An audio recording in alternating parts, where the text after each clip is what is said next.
আগামীতে যারা এদেশের ক্ষমতায় আসতে চান তাদের নির্বাচনী ইশতেহারে স্বাস্থ্য খাতের আমূল পরিবর্তন আনতে হবে।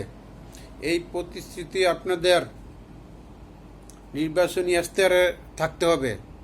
কেননা আপনাদের জ্বর ঠান্ডা হলে আপনারা চেক আপ করতে সিঙ্গাপুর, থাইল্যান্ড, ইউরোপ চলে যান।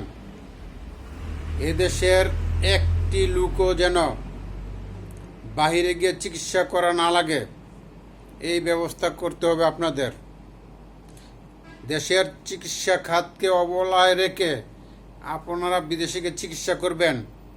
কোনো ভিআইপি পার্সন, সরকারি কোনো আমলা কামলা কেউ যেন বিদেশে গিয়ে চিকিৎসা করতে না পারে, এর জন্য প্রতিরোধ গড়ে তুলতে হবে। শুধু তো দেশের সরকার পরিবর্তন করার জন্য আপনারা বছরের পর বছর আন্দোলন করেন, দেশের জনগণের স্বার্থ রক্ষার জন্য এই আন্দোলন গড়ে তুলুন।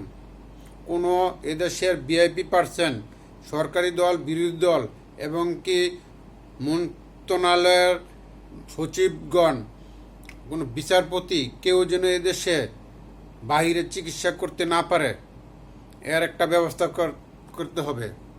দেশের চিকিৎসা ব্যবস্থাকে উন্নত করেন। চিকিৎসা বিদেশে শুধু দালানে গিয়ে চিকিৎসা করে না, বিদেশের চিকিৎসা ব্যবস্থা খুব এমন কিছু না যে এদেশে করা যাইবে না। আপনারা হাজার হাজার কোটি টাকা বিদেশে পাচার করতেছেন, অথচ এদেশে একটি মানসম্মত চিকিৎসা ব্যবস্থা করতেছেন না।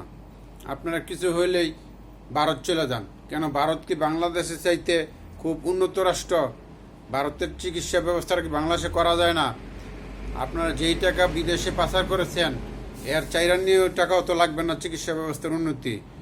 এই প্রতিশ্রুতি দিতে হইব এই দেশে যারাই ক্ষমতা আসেন বা যারা নাকি দেশ পরিচালনায় অংশ নিতে চান, কেউ যেন বিদেশে গিয়ে চিকিৎসা না করেন।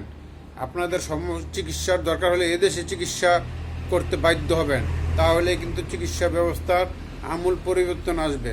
আপনাদের চিকিৎসাটা যদি এদেশে করান তাহলে আপনারা এদেশের চিকিৎসা খাতের উপর নজর দিবেন, অন্যথায় এদেশের চিকিৎসা খাত কখনো উন্নত হবে না। ধন্যবাদ সবাইকে।